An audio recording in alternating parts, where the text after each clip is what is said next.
住むかは大変と思うので、その物語が、頭の中でできているので、パートナーにした立場で別の仕事をやってるのが。The two kinds of sorry. それで2つの種類のコミュニティがあって、それを今から説明します。Yeah. The two kinds of communities that I would try to use are enumerated communities and fuzzy communities. Enumerated literally means counted, listed, classified. And the fuzzy community, of course, is fuzzy because it's in the borderlands, right? I began this talk with the idea of the in-between space of scale, the in-between space of time in terms of transitions that are happening, the in-between spaces of disciplines, between art, between law, anthropology, history, etc. This in-betweenness is a way of thinking about how fuzziness doesn't allow for clear enumeration, right? And then I'm to that. 明確にカウントできるコミュニティとそうでないもっとぼやっとしたコミュニティがあって、それをぼやっとしたところいきたいです。その間、最初のペースに戻ると、その間に文化たちがランダムな文化の間とか、地区の間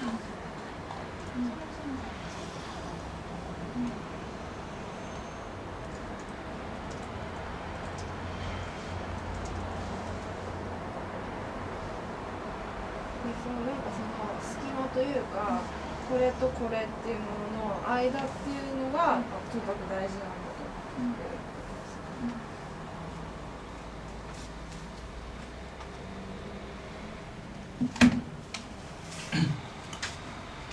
And there is nothing fuzzier, because if the social contract is based on property, and property is based on land, and land is based on clear boundaries and who owns what, and divisions between you and me and mine and yours, that clear boundary, there's nothing which is more challenging to this than water. Because water always moves because it's porous, right? And the terrain that I want to talk about is in the border of India and Bangladesh. It's an area called the Sundarbans. The Sundarbans are the world's largest mangroves, right? The Sundarbans are also the house of the Royal Bengal tiger, right? It's the largest number of tigers in any part of the world in one concentrated spot is in the Sundarbans. And the Sundarban tigers are very different from the normal tigers, and I'll come to why that is the case. But what is interesting about the Sundarbans is the Sundarbans is basically, all of this is mangrove forests. Mangrove forests are basically forests that arise in swampy areas or in saline areas, right? So they're not like your deep wood forests or your rainforests. These are forests that accompany the sea.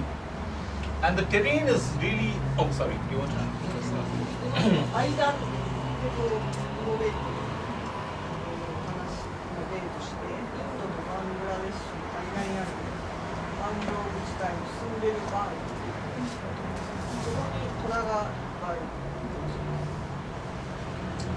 And the novel that I want to talk about is a novel by Amitabh Ghosh called The Hungry Tide.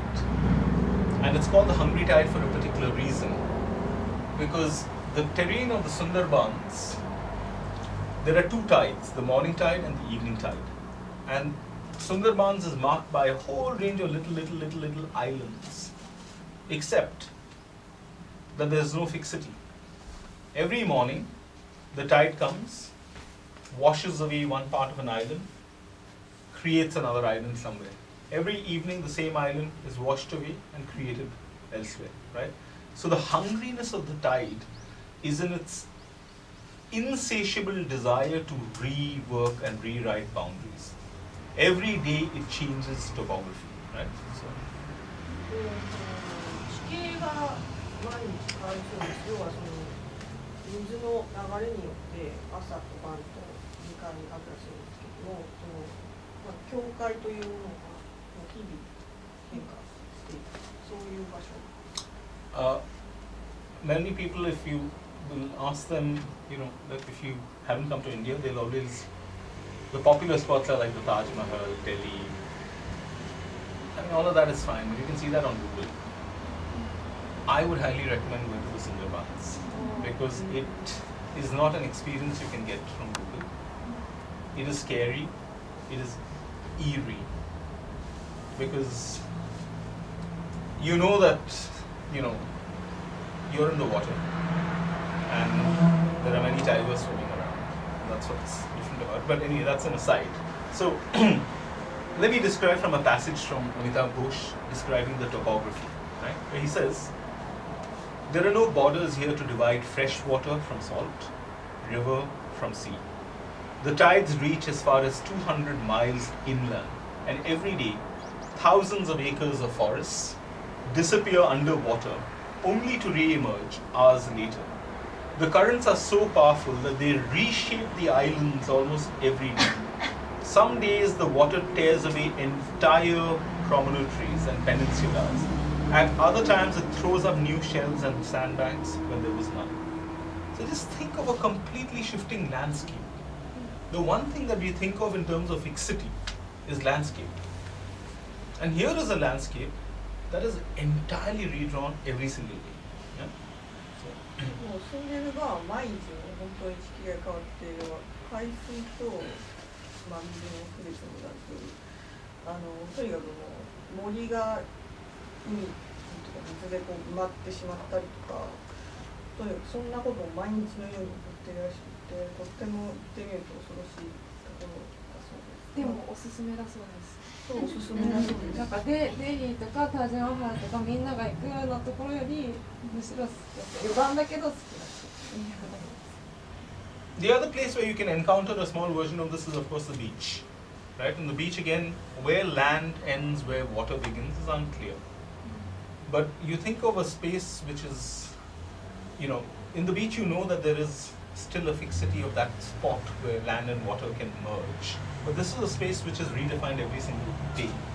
What is it, this fluid topography, what does it do for identities? Right? How does it destabilize fixed identities? There's a lovely book by an anthropologist called Anu Jales, who is based in Sundarbans for a long time, called Forest of Tigers. Hungry Tide, the novel, the character is based on Anu Jales. Right? Both of them read together, marvelous. So,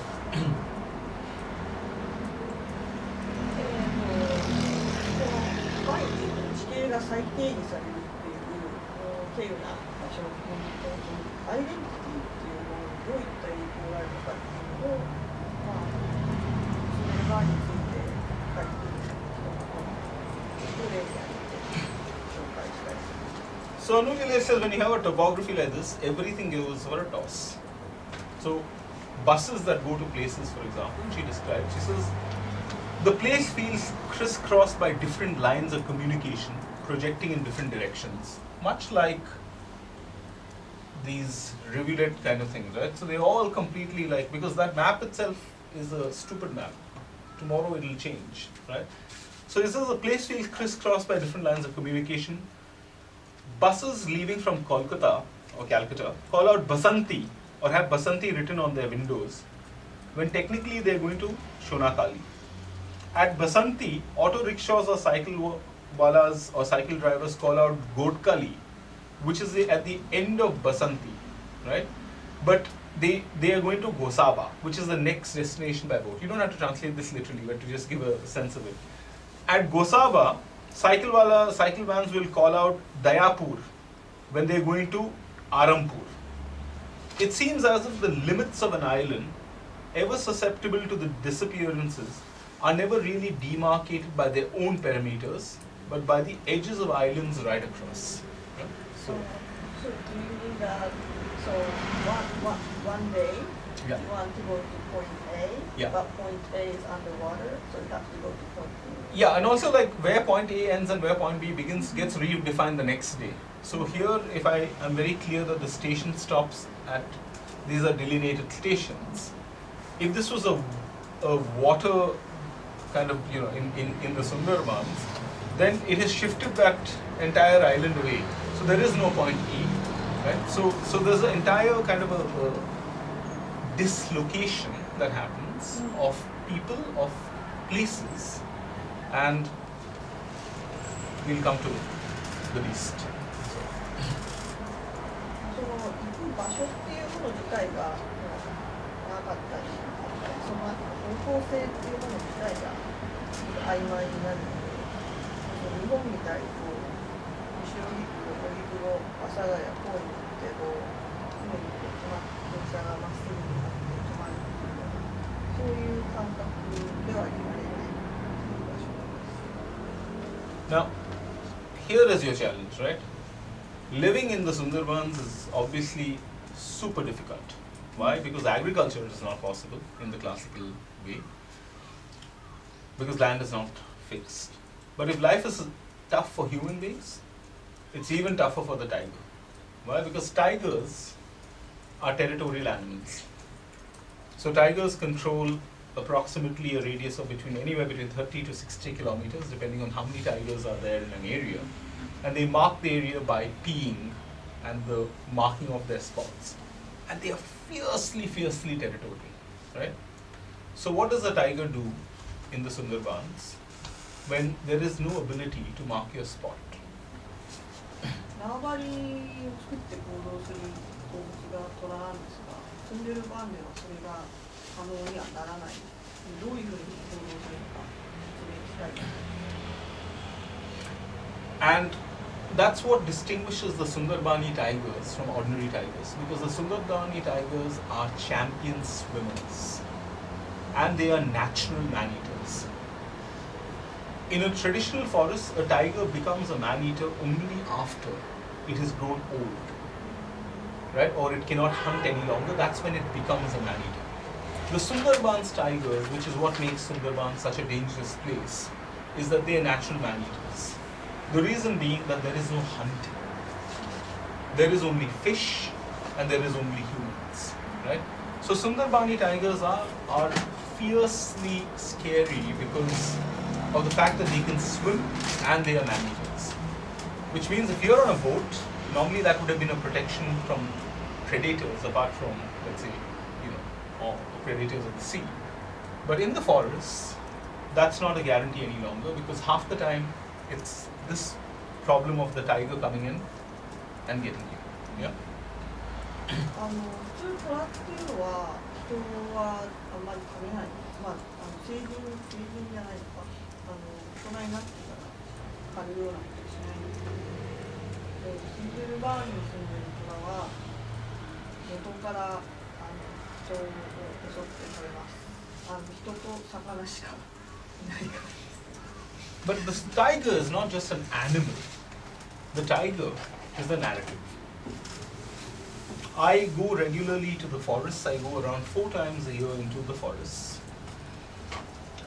And I have an obsession with tigers. But unfortunately, they give me no attention whatsoever. Right? So in the last 3 years, I haven't seen a tiger even once. It's very sad. We came close, very close, and then Jivesh got scared. What can I say?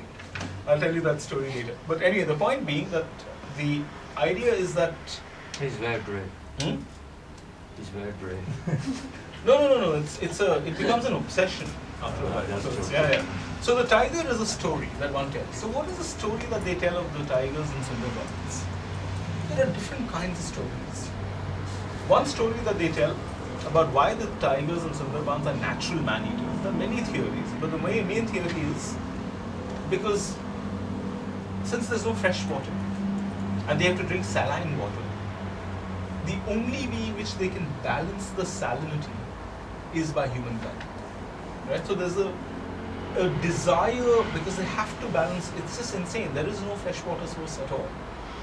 So the blood is what allows for the salinity. That's one story. That's true. The other kind of a story is a much more sympathetic story. And the story is this. The story is that the people who moved to the Sundarbans were basically extremely poor, landless laborers who didn't have any source of income or any land from various parts of India, including Bihar, Bengal, Orissa. The poorest of the poor are the people who moved to Sundarbans, the dislocated. And the reason that they feel that they have a bond with the tiger is because the tiger was also dislocated. These are displaced tigers who moved from Southeast Asia, right? From Malaysia, from Indonesia, over a period of time, migrating as, kind of, it became more dangerous for them as they became less forests, moved into the Sundarbans. So there is a story on the one hand of a shared displacement.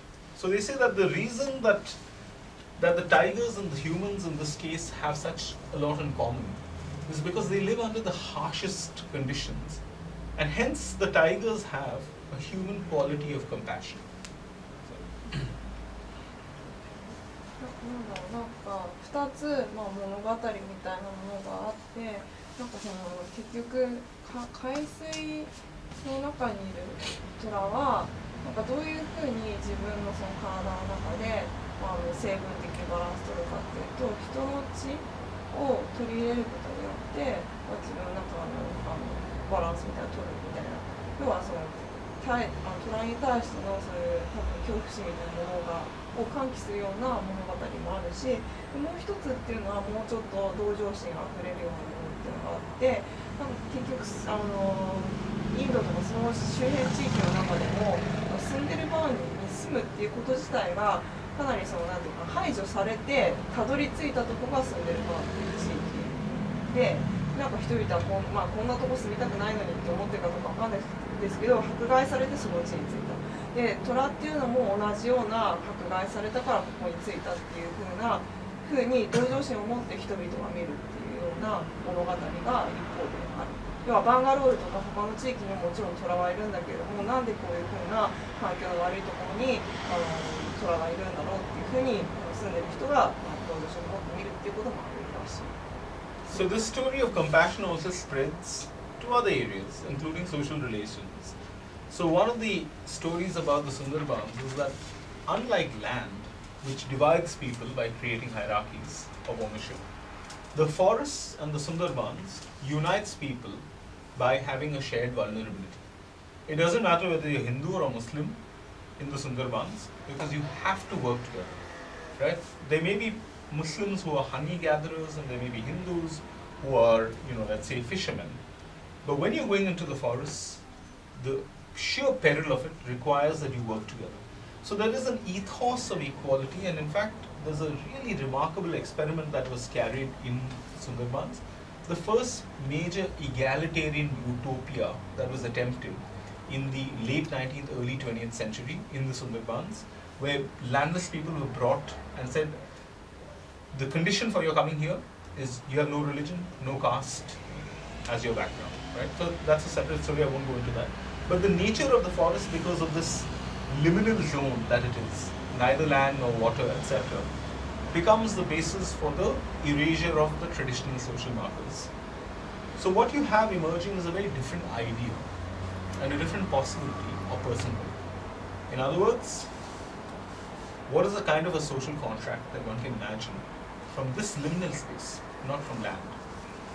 Right? So 森林バーに住む出すためには、いわゆるもっと安定した土地であった植えられたとか宗教とかそういったものを全部捨てて、助け合わないと、暮らしていけないようなそういう不安定な場所で、そういった場所でこういう社会契約っていうのは何なのかっていう。And I'm interested in this idea of the shared vulnerability, because vulnerability always requires a certain ethic of care as a basis of thinking about the social contract. Now, come back to dislocate, this question of thinking about the relationship between two generations, between the aged and the young, between two kinds of urban imagination, between the hyper-fast highway and the forgotten alleyway, etc., also is thinking about our shared vulnerabilities as the basis of writing a social contract. So what is the kind of social contract that emerges in the Sundarbans? The story here is of the myth of Born Baby. Born Baby, everyone who goes to the Sundarbans, including if you're a Japanese and you went to Sundarbans tomorrow and you didn't speak a word of Hindi, you didn't speak a word of Bengali, the first thing you will learn is the Born Baby prayer. Because once you walk into, regardless of whether you're an atheist or a believer, you go into the forest, it captures you by your neck and holds you up like a tiger holding a little. I wanted to show the Delhi thing and I thought it might be too gruesome. But so the first thing you learn is the Born Baby prayer. And the Born Baby prayer comes from the myth of the story of Born Baby, Dokhin Rai, and a boy called Dukhi. Dokhin Rai was the reigning king, demon king. He was a spirit of the forest. And he was an arrogant king. So he was merciless, he was cruel, and he took the form of a tiger. Right? So his ferocity and his cruelty was in the form of a tiger. So one day a poor little boy, a fisherman, a young boy, he goes into the forest to collect honey and to collect wood. And Dokhin Rai comes there to kill him. So he starts praying. And Born Baby battles Dokhin Rai, the tiger, and defeats him. Now the defeated tiger or the defeated Dokhin Rai says, okay, you have defeated me, but I am still the original inhabitant of this forest. And if you give this forest to humans and to Dukhe, you know that it's not going to last more than a few years because they're going to completely destroy everything that is here. So what about me? So that's when Born Baby forges an agreement between the humans and the tigers and says that the tigers will remain the protectors and the guardians and the sovereigns of the forest, but they will allow humans to enter for the limited needs that they have. And the only humans who can enter are those who enter with a pure heart and mind and with empty hands. In other words, you don't enter with greed, you enter with need. And if any human enters with need, the tiger will leave that human alone and will not kind of think. So this is an agreement in which there are gods, there are humans, there are animals, there are fish, there are forests, right? It is not an agreement that moves from the state of nature into political society. It is an agreement that incorporates the state of nature into political society. Right? It's a very different understanding, right? So, sorry. 神話がこの地帯にありまして、人々が虎が王様ある虎と出てた女神が戦って女神が勝ったんです。でそしたら虎がこれは負けたけど虎というか王様だけの虎なんですよ。It's a king and a tiger at the same time. Yeah, demon king. Yes. Yeah. A demon king. So not like a real king, but like more like a spirit who controls the thing. Yeah. で、人間を超えたような妖精のような存在なんですけど、悪魔というか、その女神に負けたので、じゃああなたに負けたので、人を入れてもいいけど、それを入れるにしても、暴力でこれは森から何かを搾取しようという人ではなくて、何か必要があって森に来る人だけを受け入れるようにしてくれる、そういう契約を交わしたそうです。So before entering the forest, there are all these little shrines of Bonbili in different parts of the Sundarbans. And before entering the forest, everyone offers a little prayer to Bonbili. And very often, the humans also say that, you know, if I am coming to your house, how can I come with aggression? I must come with a pure heart, right? So when we are entering the house of the tiger, in a similar way, we must ask his permission to enter, right? So there's this kind of a myth of this. They say that in land, power operates through different kinds of networks, through who you know, how influential your friends are. But in the forest, there is a common law for everyone, and it doesn't matter who you are. So these two elements, right, between equality on the one hand and the idea of hospitality become crucial kind of components of the story. 普通の社会の中では、あなたが誰か、あなたが誰を知っているか多分結構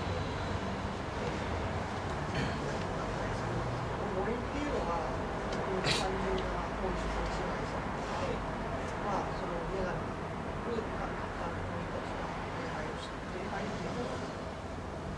してから入るっていうことをするんですけれども、まあ、森のルールを守るっていう、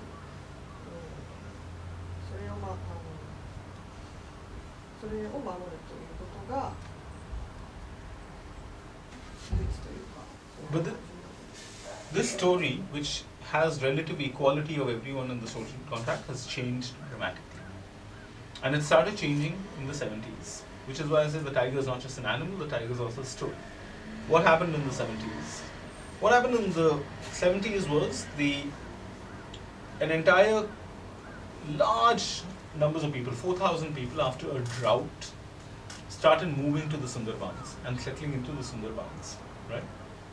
And this is where they were seen to be illegal immigrants, right? So there was a combination of people from Bengal, people from Bangladesh, and they had set up their own little community.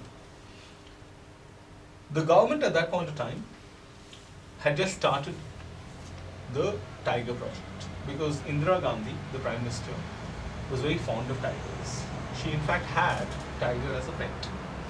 So she started the Save the Tiger Project at that point of time and thought that these illegal immigrants were a danger to the Royal Bengal tiger. So the communist government at that point of time sent in the police and sent in the army to evacuate these people. There was a standoff between the police and the illegal, settlers. And on the 31st of January, the police opened fire and they killed hundreds of people. 4,000 families who had settled here were eventually sent back to the camps. Many of them were arrested, and a large number of them basically drowned, got shot by the police, or died of illness during their return. Right? This is known as the Morijapi massacre. After the Morijapi massacre, the story about the Sundarbans begins to change. Right? Because what happens here? The massacre takes place in the name of the tiger and in the name of the conservation of the tiger. This is a radical reworking of the social contract that exists. Now, you can think of this in terms of physiologically what was happening was, as a result of the Morijapi massacre, there were a large number of corpses in the rivers. So the tigers had food much easier, right? But humans had been sacrificed to provide for their food. Right? The taste for blood and the taste in a way for human flesh was really fed by the Morijapi massacre. So tigers suddenly were no longer the neighbors with whom you shared the forest. They were no longer the hosts who allowed you to come into the forest. The tigers became, in a way, the arrogant Dokhinrai all over again. And that's the change of the story that happened with the Morijapi massacre.